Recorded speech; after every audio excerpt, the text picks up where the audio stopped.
This program is brought to you by the partners of A Rood Awakening International. Help others find truth. Support A Rood Awakening International today.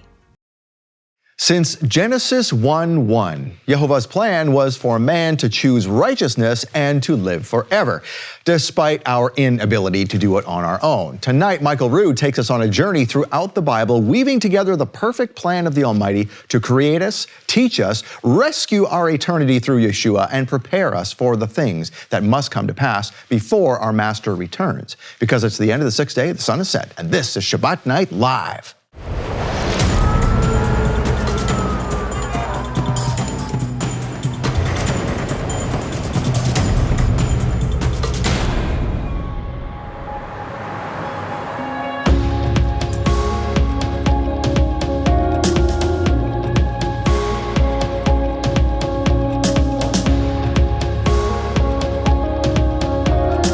As they take this message out into the world.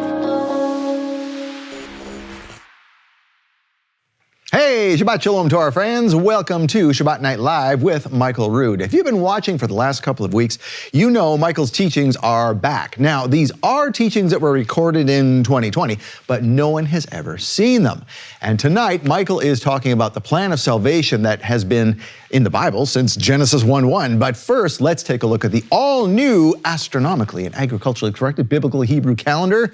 Here's what it looks like. There you have it on the screen. Delivery is coming very soon. You might even have yours in the mail already. Now, speaking of the calendar, we've just entered day 7 of the counting of the Omer to Shavuot. Now, please welcome my co-host, Tiffany Panaccio. Shabbat Shalom, Scott. Shabbat Shalom, how are you? I'm doing well, how are you? Very good. So, yeah, we got a new calendar, so this thing is on the way. This is really cool. This is stained glass images of all of the tribes of Israel. I love it. And what they stood for and what they're famous for, all that kind of thing. There's a few there. Levi, and this was done by our wonderful graphics team, headed up by Mark Larson, who created these. Some really interesting stuff, and he shared the secrets of how he did that, but we won't share how he did it. But it's it's really cool. They actually look like stained glass. It's beautiful. Really interesting stuff. All right, so now we have a new love gift for men. Yes. This is the Hippocratic Oath. Not the Hippocratic Oath. Okay, I was gonna say, I'm familiar with the Hippocratic Oath. I'm like, wait, I just got a Hippocratic. Got yes, this is very deliberate. The Hippocratic Oath. Wow. This is Dr. Gail Davis. She's a former endodontist who works on root canals. That's what she does. Got it. And she says, you know what? I went into that system and I didn't like what I saw. And she says, it's all hypocritical. And she calls it the Hippocratic Oath. Because a lot of the treatments are setting people up to be worse off rather than better off. Is exactly, that yeah, and just sort of like, even just the way they train kids, you know, I don't know, when you were in high school, when I was in high school, the smartest kids in the class always became the doctors, right? Yeah. It's like, they're gonna remember the most, they're gonna be the doctors, whatever, that's not me. But, so they're not dumb people, but they're taught things that aren't right in the medical schools, right? And so it's like these doctors who could be brilliant people, who could actually be healing people naturally and not leaning on drugs and, you know, ruining their lives. Yeah. They could be doing that. They're just taught to push medication. Because guess who funds the medical schools? Big Pharma. Right, yeah. Exactly. So that's what she talks about in this thing. And so it's really interesting to see her perspective being on the inside and what she says about all of that. So that is the first part of our love gift this month. And we're not gonna pick them up because they're so nicely laid out here. But there are some things here made by Jewish immigrants, is that right? Yes, so the tier 2, if you give a love gift of $100 or more, you will get this Shema set here. You get a Shema bookmark and a keychain. And the bookmark was made by Jewish immigrants or Israeli immigrants in the land of Israel. So they were shipped here from Israel, and it's supporting their aliyah and their life there. So and they call it the Jerusalem Art Project, yes, is that right? The Jerusalem Art Project. It's awesome. Cool. It's a great organization to support, so exactly. Now speaking and speaking of Israel, this other thing in front of us that looks like, it almost looks like Michael Rood's, like his Revelation chart. Yeah, it's really big. It is literally the same size. It's like 46 inches by 11 inches tall, and it's artwork by American Israeli artist Yael Harris Resnick. Yes. And it's a picture of Old Jerusalem. Yes. With the temple on there. It's amazing. I mean, I fell in love with her work when I saw it, and I was like, oh, we have to have this. And it's art trivet, it's called, table runner. You can use it for different things, but we actually, for our Passover event last weekend, had a different version of this at our Seder setting. It was a Red Sea version, and this one is Jerusalem Hills, so it'll be good for all year long. It's just beautiful. Yeah, so it's a table runner and it's a trivet, so you can put hot dishes right on it, and it's not gonna hurt it. And if you look at it closely, and we felt it, it's like, you know, this feels a lot like a mouse pad. And it literally is, it's like a mouse pad. It's like the giant mouse pad. Really good quality, really nice, yeah. Yeah, so it's got a rubber backing, so it's not gonna move, number one. And number two, it's not gonna get burned. So you can put hot things right on it, and it's a great thing to have in the house. It's beautiful, Yeah. So that is our love gift for this month. And, you know, from tonight's episode, I think a lot of people should be watching Michael's teaching, because it's all about how to really understand Revelation. And it's great for Christian friends who might not get it all right. Yeah. And we could see that it's right from Genesis 1:1, where people say, oh no, plan of salvation starts in Matthew 1:1. Well, that's not the case, right? It's all through the Torah. Exactly. And I love the way that the Father works through a Rood awakening. It's something I've been a witness to since I've been here. It's amazing because, as you know, Michael's teaching is pre-recorded. But for some reason, it was meant to be played at this time, right? When everything is going on that's going on in Israel and here and just in the world. Everyone wants to know, what does Michael think? What does Michael think? And I think that this teaching is going to show you exactly what he thinks. Well, exactly. And I think a large part of that is, yes, we know what's going on. Don't panic. Never mind that. Stay focused on the Word, because this is part of the plan. And, you know, it's so funny when people argue about, you know, red heifers and what's going on in Israel. It doesn't mean anything. It doesn't mean anything. It's like, it all means something. Yes. Okay, even if we don't get it one way or the other, it's all part of the plan. And, you know, how we have some Christian friends who tell us, well, the Jews are trying to bring about the Antichrist. Well, that's part of the plan. That's part of the plan, that man. Has to happen first. Yeah. If you're going to try and stop it, you're not going to stop it, because it's part of the plan. So, exactly. And if you read Genesis 1:1, you'd say that, you know, it's part of the whole thing. So. And absolutely, I love that Michael is always saying, you know, you don't look at what the enemy's doing. You just focus your eyes on Yeshua and, you know, this plan of redemption that he started from the very beginning. So. Exactly. Now, speaking of tonight's episode, here's a little bit of what you are going to see. As Paul says, all who are outside of the Torah are under a curse, as it is written. Go right back to the Torah, right back to the schoolmaster. All who are outside of the Torah, outside of the fence, outside of God's commandments, they are living under a curse. All right, so there you have it. So Michael Rood tonight takes us on a journey through the Bible. Not the whole Bible, you know, it's not going to take all night, but a little bit of the Bible. He'll weave together the perfect plan of the Almighty to create us, teach us, rescue our eternity through Yeshua, and prepare us for the things that must come, like we were just talking about, before he returns. It's all there. The whole plan is written out. It's a screenplay for life on earth. So pay attention to it, okay? Now we'll return with the Kiddush right after this.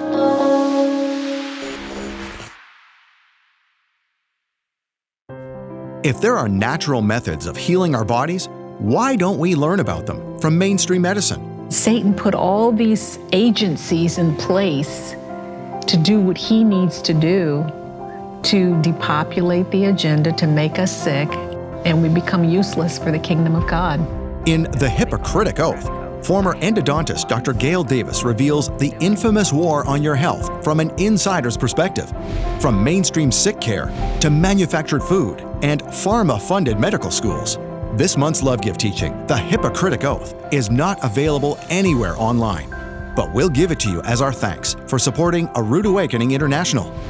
When you donate $50 as a love gift to this ministry in May, you'll get The Hippocratic Oath with Dr. Gail Davis on DVD, Blu-ray, or streaming on the michaelrood.tv app. Donate $100 and you'll get The Hippocratic Oath, plus a beautiful metal bookmark, handmade by Jewish immigrants in Israel, plus a matching brass keychain. Both of these gifts feature an artistic rendering of the Shema in Hebrew. Donate $300 and you'll get The Hippocratic Oath, the matching Hebrew Shema bookmark and keychain, and a beautiful table runner trivet with a heat-resistant bottom, featuring artwork of the Jerusalem Hills by American-Israeli artist Yael Harris Resnick. These gifts are a limited time offer from Michael Rood to thank you for your support. Make your donation today and receive the $50 gift, the $100 gift, or the $300 gift. Thank you. Your donations ensure that exclusive teachings like the Hippocratic Oath keep coming from A Rood Awakening International. Use your smartphone to scan the QR code on your screen to donate now and receive these limited time gifts. Or call 888-766-3610 or get your gifts online with a donation at monthlylovegift.com. Shalom, Torah fans. Thank you for standing with this ministry financially as we broadcast the gospel of the kingdom to the world. Now I want to tell you about an easy way to do it. Text to give. Start a text message and address it to 50155. Then type the word truth as your message. A second later, you'll get a link to fill out your donation. It's that easy. Thanks again for standing with me with Text to Give.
Peter, on the day of Pentecost, said that David, King David, was a prophet who saw beforehand the coming of the Messiah.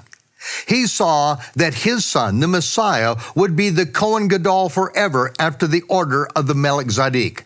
And Yeshua, ordained as the Melchizedek, as the high priest forever after the order of Melchizedek, brought forth bread and wine in Yeshua.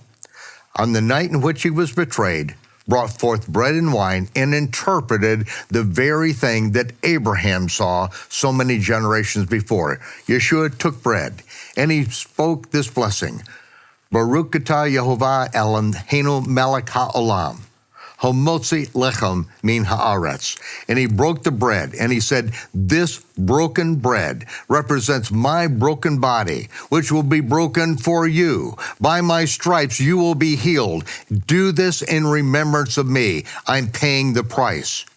Then he took the wine and he said, Baruch atah Yehovah Eloheinu melech ha'olam, Borei peri hagafen. Blessed are you, Yehovah, our God, creator of the heavens and the earth, and the creator of the fruit of the vine. And he said, this represents the renewed covenant, which will be paid for in my blood. As often as you break this bread and you drink this cup, you exhibit what I've done for you, because I am making you priests and kings. I'm paying the price.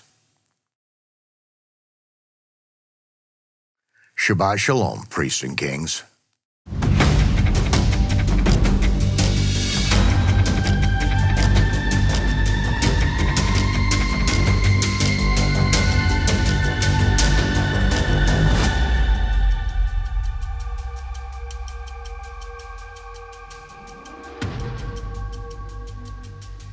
I love to tell the story of the good news of the revealing of Yeshua as the Messiah.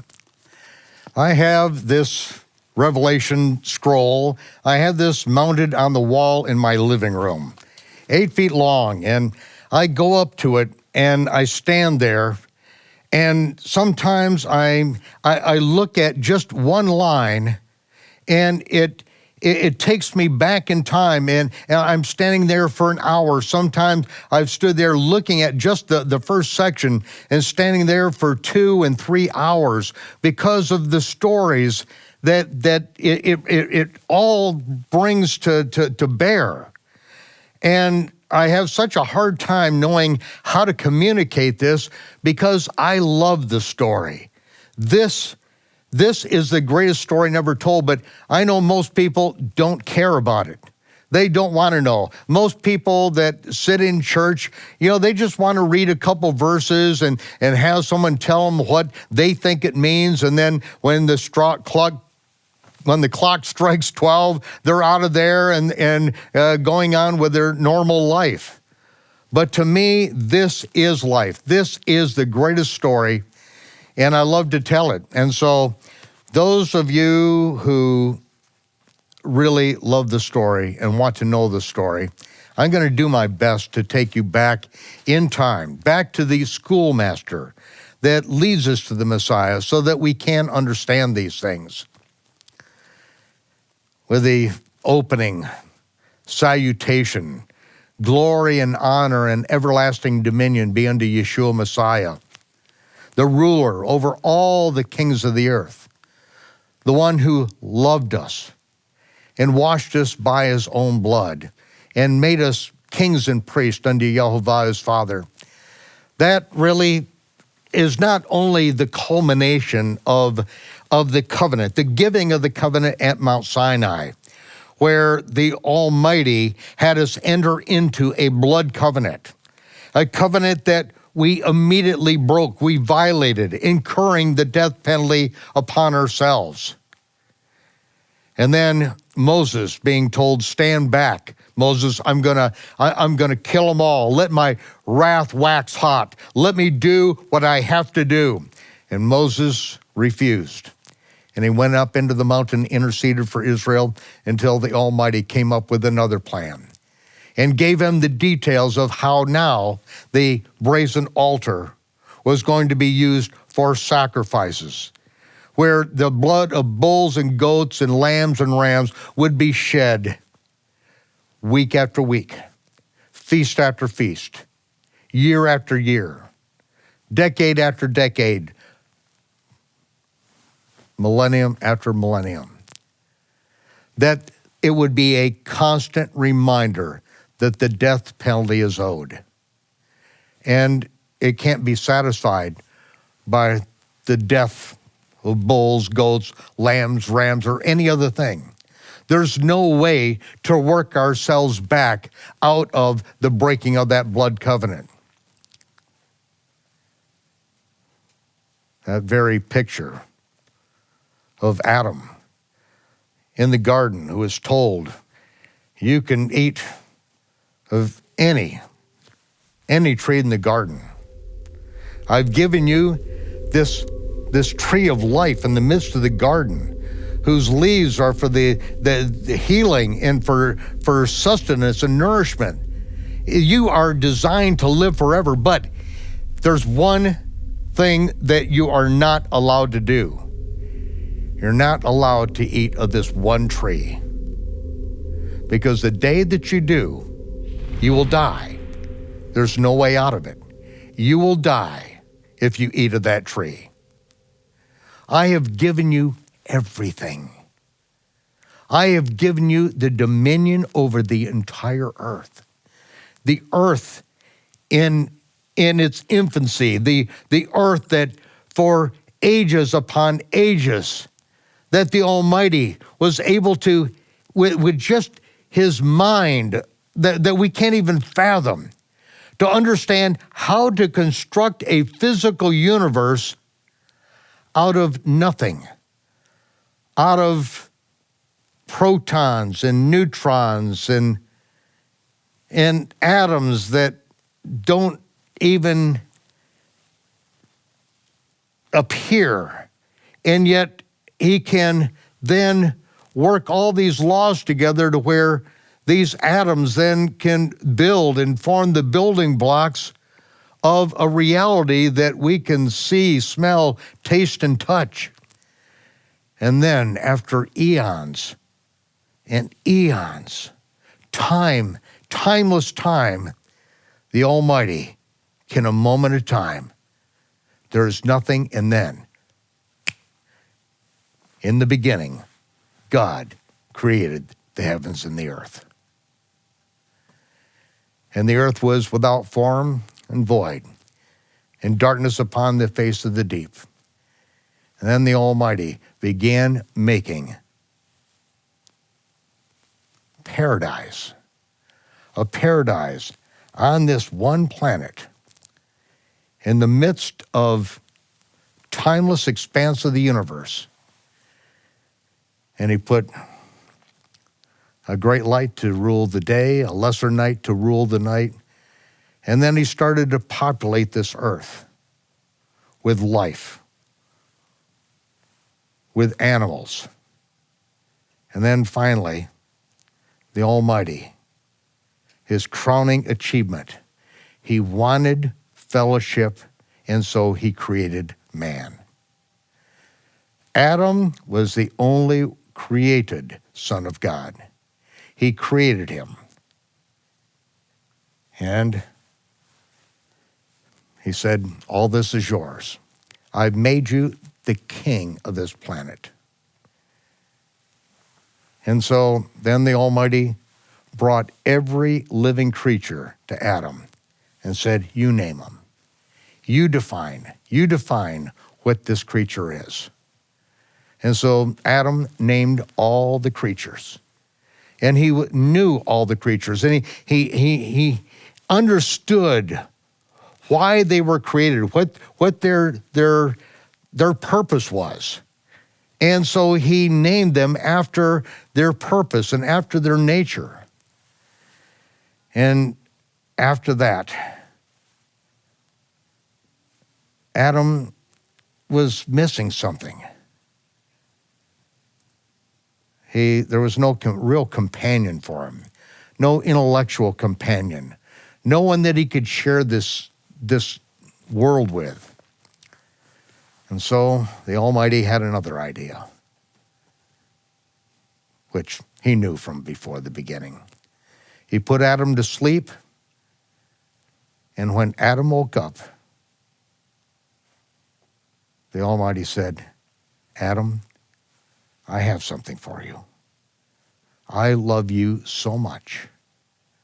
I love this world so much.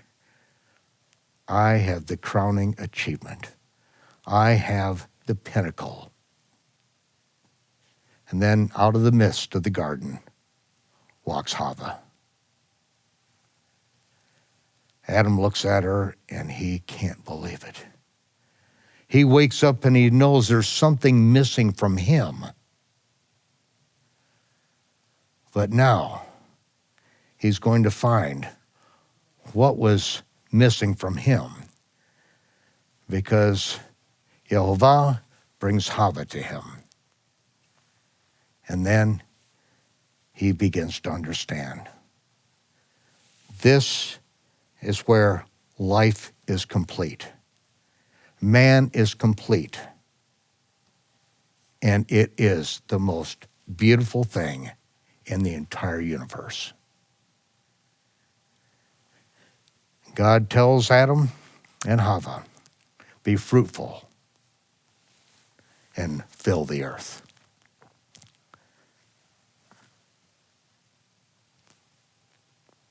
In this paradise, there's one thing that I'm not going to allow you to do.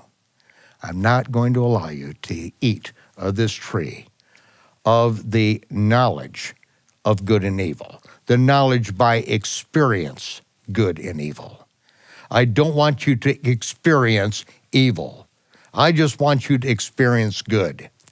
So to know by experience good and evil, no, don't do it.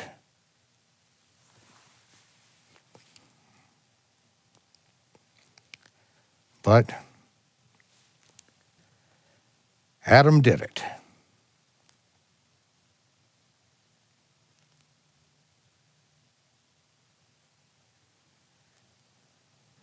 In Paris, France, there is a statue,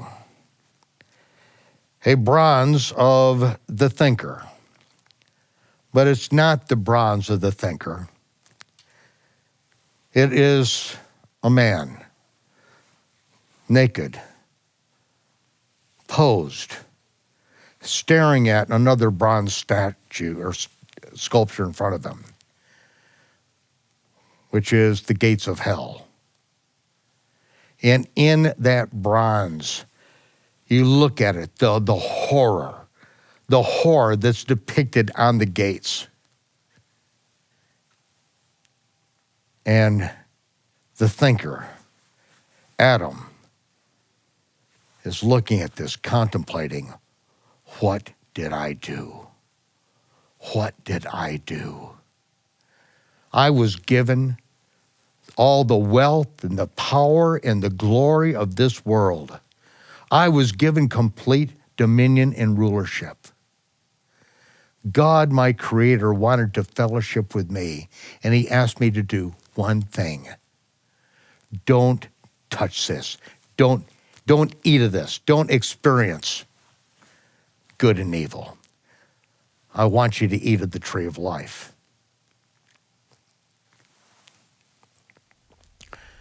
But when Adam succumbed to the temptation of the Shining One, who was more subtle than any of the beasts on the earth, he was more subtle, and he came to Eve and tempted her.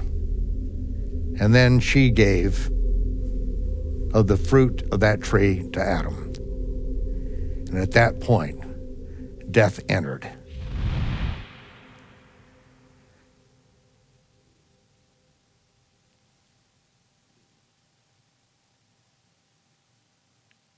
When Yeshua was tempted by Satan in the garden,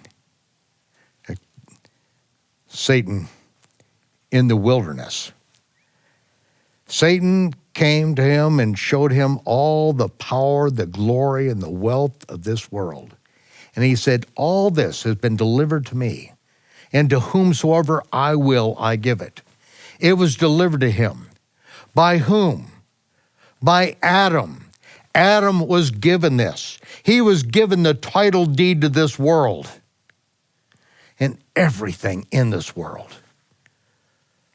But by him wanting to experience evil,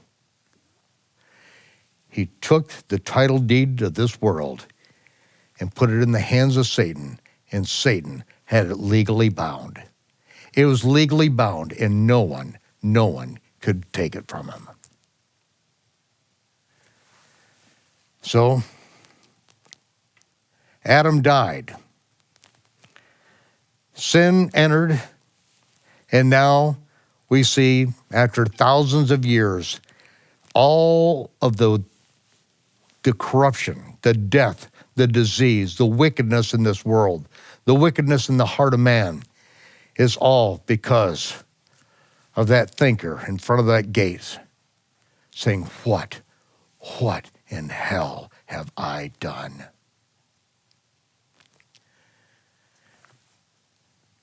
And there's no way to get it back. No way to get it back. Well, maybe there is a way. Because just as Israel broke the blood covenant and incurred the death penalty, the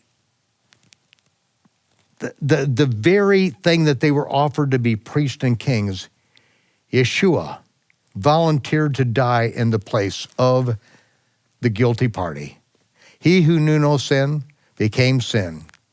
And so he has renewed the covenant with us, made us priests and kings.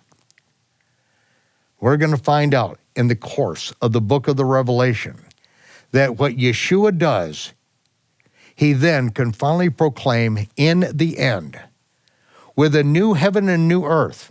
After the final judgment, he can then say, the curse has ended.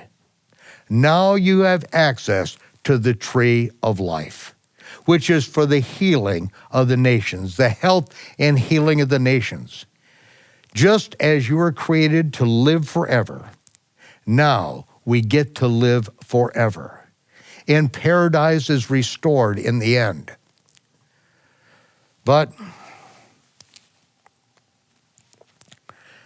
the little scroll has not yet transpired.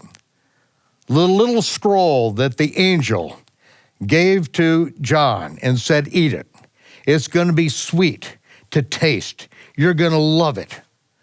But going through it, digesting it, is going to make you sick to your stomach. And John ate it. And then the angel told him, you've got a story to tell. You've got a story to tell. You're going to prophesy to many nations in tongues. And that is what we are doing, ladies and gentlemen. We are declaring the story. It's not just a vague thing that Yeshua loved us and washed us by his own blood, because he knew what Adam was given to begin with. And he knew that if he would just obey Almighty God and do what he said to do and never succumb to the temptation of Satan, to never even contemplate and move on making a stone into bread or casting himself off from a peak of the temple, if he would not respond to Satan in any way but say, it is written, if he could overcome Satan's temptation, then he would not die. Not only would he not die, but because he is innocent blood, and because Satan will shed his innocent blood, it will allow him to buy us back from Satan's authority, because he is the one. Satan shed the innocent blood. Yeshua has made us priests and kings now, and we are going to live with him in resurrected bodies as priests and kings. This is where we are right now. We're at the beginning of the book of the Revelation. You don't want to wade too far, too fast to go into the depth of it. You don't want to taste the nasty stuff that's going to make you sick to your stomach, gonna make you want to give up. Why did Yeshua shout from heaven, don't write this, don't write this, when he told John to write the things which must come to pass in the future? But here's something he doesn't want him to write. Why did he say, don't write it? Because Yeshua does not want his servants to know the bitterness of what's going to happen. Because his grace is sufficient. His divine empowerment is sufficient to take us through this. As Paul said, there's no temptation taken you, but such as is common to man. But God is able to keep you in the palm of his hand. He is able to keep you as his segula. His grace is sufficient. No matter how bitter it becomes, you are going to be enabled by the grace of God. Oh yes, they're going to take your life. Yes, the persecution is going to be greater than it's ever been from the beginning of time and ever shall be. But don't concentrate on that. Concentrate on the mission that I have given you, priests and kings. You are to take this message, the gospel, you are to take it to the ends of the earth. You are to do your job as my priest, representing me. And when you do this, then I am going to reign and rule with you. You and I are going to sit on the throne together. And that is the promise that he gives to one of the Kahilah, one of the congregations in Asia Minor to whom this is addressed.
Behold, behold, behold the revealing of the faithful and true. This is a revealing of the prophet of whom Moses spoke, the one that will die if he speaks presumptuously.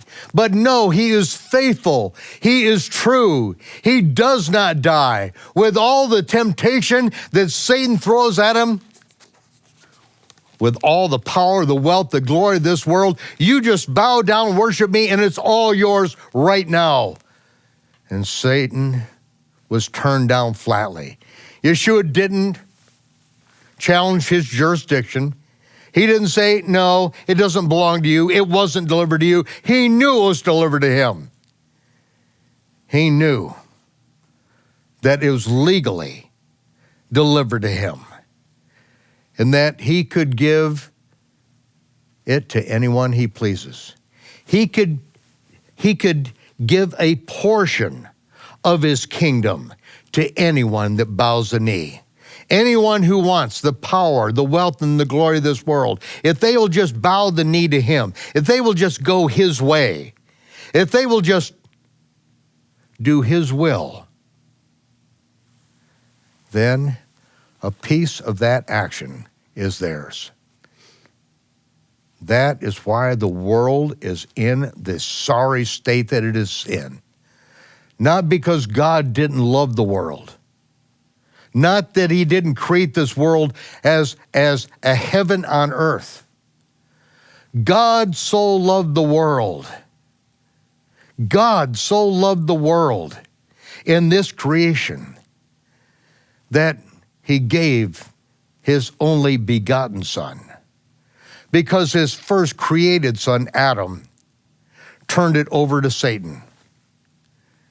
And now, God gave his only begotten son, that whosoever believes, hears and obeys him. It's just not a mental assent, oh, I believe. No, he who hears and obeys him.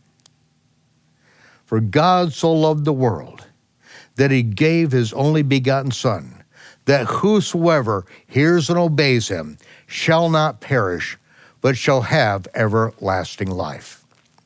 Now this physical body is going to go to the grave. It's appointed unto all men to die, but after that there is a judgment. Whether one wants to believe it or not, it makes no difference. The book of Revelation wasn't written to, does not address, does not even give any time or place to those who do not want to live with reality. This is the revealing of the faithful and the true. The reality, the one who is real. This is Yeshua. He is the faithful one. And then again it says, behold, behold, he is coming in the clouds, and every eye shall see him. Daniel sees this very thing. And this is just about a verbatim recitation in the book of Daniel. Daniel chapter 7 and verse 9. I, Daniel, beheld until thrones were cast down, the thrones of kings and of captains and of great men, those who have bowed the knee to Satan for pieces of his action, those who are promulgating their novus ordo seclorum, their new world order, their socialist atheist government that pretends there is no God and there is no God to whom they answer, and so they can steal, kill, and destroy. They can destroy individuals, they can destroy people, they can destroy countries. They can murder and maim to cover their tracks. They can lie and steal and have people killed so that no one knows what's going on behind the scenes, but there's nothing that is done in secret that's not going to be revealed. The thrones are cast down. And the Ancient of Days did sit, whose garment was white, white as snow. The hair of his head was pure wool. This throne was like a fiery flame, and wheels like a burning fire. A fiery stream issued and came forth before him. The 7 spirits before his throne. Thousands and thousands ministered to him, and 10,000 times 10,000 stood before him. The judgment is set, and the books were open. We see this at the end of the book of the Revelation, that very picture. But Revelation, Yeshua puts it in order, these things that must come to pass. We got on to verse 13 of the same chapter. I saw in night visions, and behold, one like the Son of Man came with the clouds of heaven. Now the term the Son of Man needs to be understood. The Son of Man is what is used for one like I myself. I myself. It's a person like I myself. He's not speaking of an angel. He's speaking of one like I myself, like the Son of Man, came with the clouds of heaven and came before the Ancient of Days. And they brought him near before him. Who brought him near before him? Whoever is before the throne, what angelic beings brought him before the throne. We see this in the book of the Revelation, that an angel cries out, who is worthy to strip the seals from the scroll in the right hand of Almighty God? And when the angel cried with a loud voice, it echoed through the expanse of the universe, and it came back without an answer. There was no one in heaven or earth, no one in the grave, no one under the sea, no one who has ever lived or died is worthy to take the scroll from the hand of God and to strip Satan's authority from it.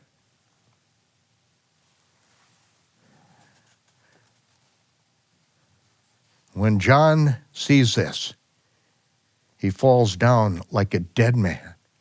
Before the throne, he begins to weep and weep and weep. In the presence of Almighty God, he knows that there is no hope. It's all over. But then, one walks in. One like a lamb who was slain walks in. And one of the 24 elders said, behold, behold, the Lamb, the Lion of the tribe of Judah. He has prevailed over death. He alone is worthy to take the scroll and to strip the seals. They bring him before the throne, and the book of Daniel tells about this. And there was given unto him dominion and glory and a kingdom, that all people and nations and languages should serve him. And his dominion shall be an everlasting dominion that shall not pass away. And his kingdom shall be a kingdom that shall not be destroyed.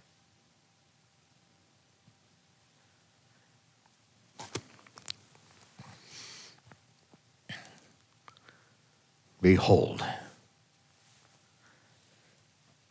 behold the faithful and true.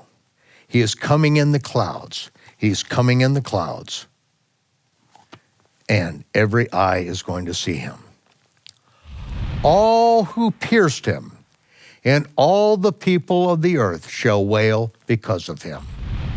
Amen. Now we go right to the book of Zechariah. Zechariah chapter 12 and verse 10. It shall come to pass in that day, verse 9, that I will seek to destroy all the nations that come up against Jerusalem. And the detail of what happens when the armies of the earth converge on Jerusalem to destroy Jerusalem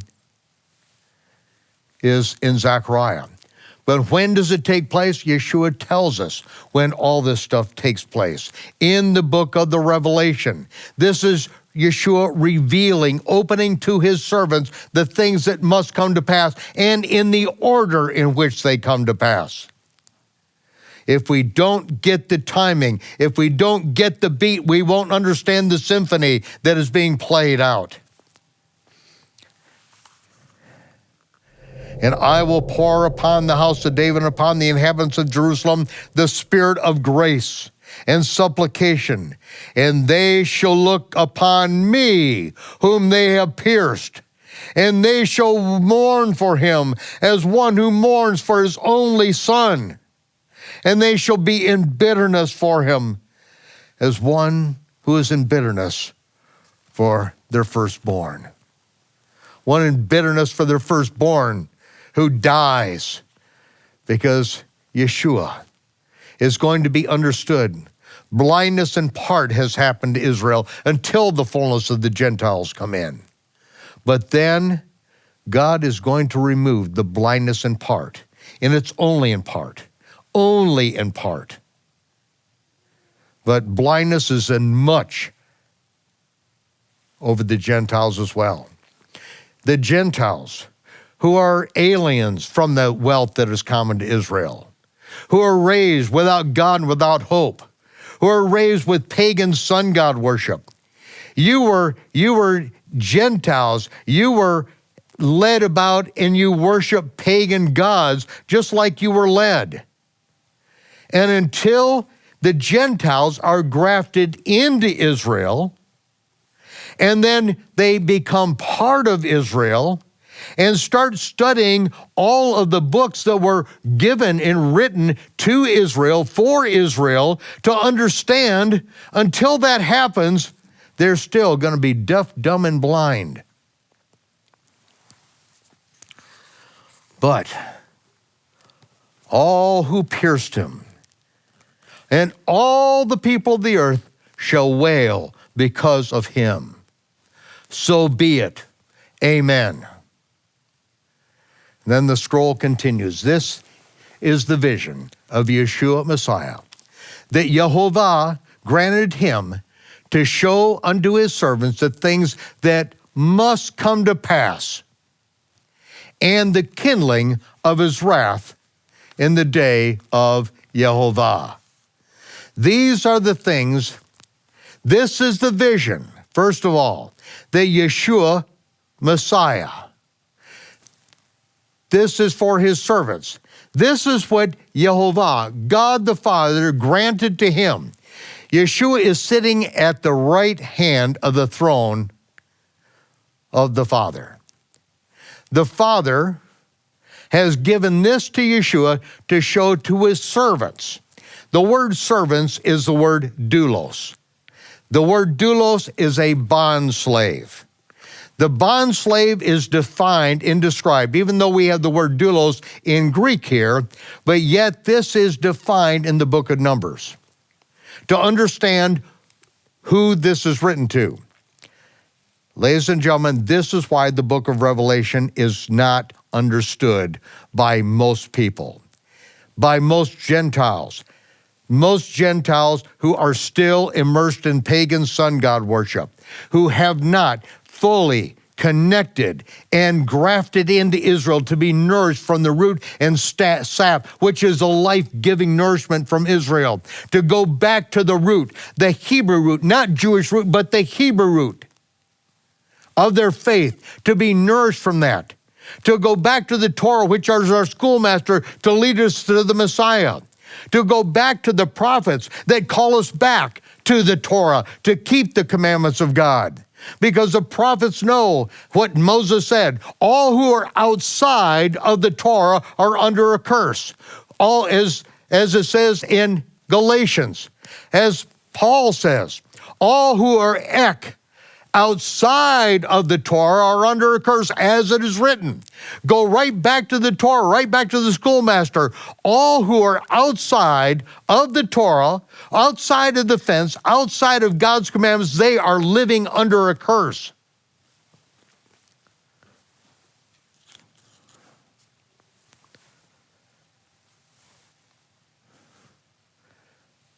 Now, we're going to understand it. Let that soak in for a minute.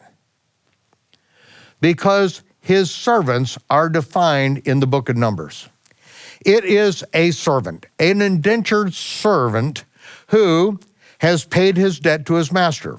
Perhaps he was bought out of debtor's prison. Say he owed $50,000, and so he is bought for 5 years. And so he is owing 5 years to this master. At the end of 5 years, the master loves the servant. He's given him a wife. He has children. He has taken care of him. And the servant is now set free. He can go. He's a free man. But the servant comes to his master and says, I love you.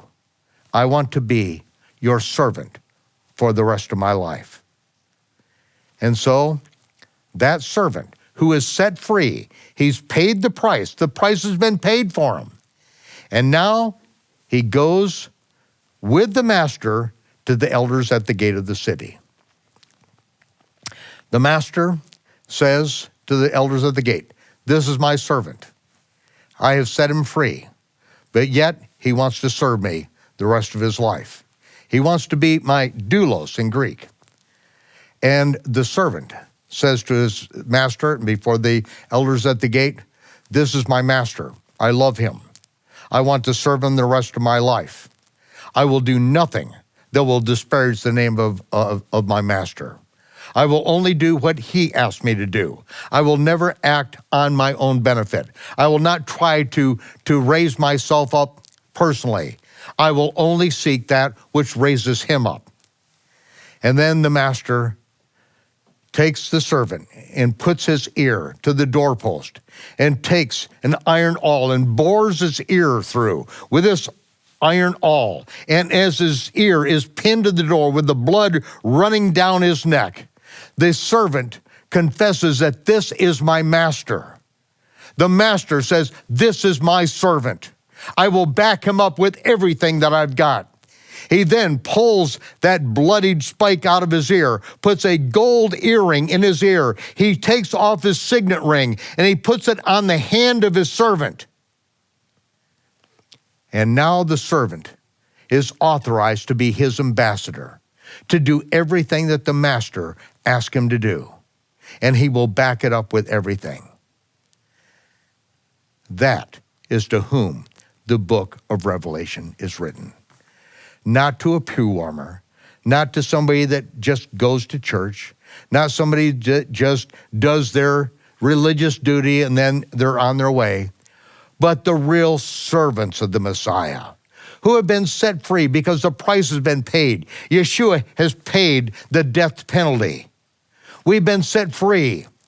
And does that mean we just want to go do our own thing? We want to go out and say, well, grace covers me and I can go out and sin. I can live like the rest of the world. No. He says, I will only do that which honors my master. I will do that so that men will see my good works and they will honor my master. This is what? The vision of Yeshua, Messiah, that Yehovah granted for him to show to his servants the things that must come to pass. And that word in the Greek is must. There's no way out of it, ladies and gentlemen. The bitter things that are going to happen in the future will come to pass. But we have been given a job to do. Just as Jeremiah and King Yoshio were given a job to do, and they called Israel to repentance in their day. The priest and the king brought the nation of Israel back, and they celebrated Passover like they'd never done before. And because of that, the destruction that Jeremiah had prophesied didn't come to pass until the next generation. These are the things that must come to pass, and the kindling of his wrath in the day of Yehovah. Yes, his wrath is coming. His wrath is being kindled right now. The fire is being stoked. And this is what was spoken of by the prophet, David, the prophet. Not just the king, but the prophet who Peter said, David was a prophet who saw beforehand the coming of the Messiah. And we're going to go into that prophecy next. Shalom, Torah fans. Give this video a thumbs up and share it with a friend. Tap the subscription button and the bell icon. And I promise to update weekly with in-depth biblical research. Be sure to download the new michaelrood.tv app for both mobile and home devices for even more commercial-free content.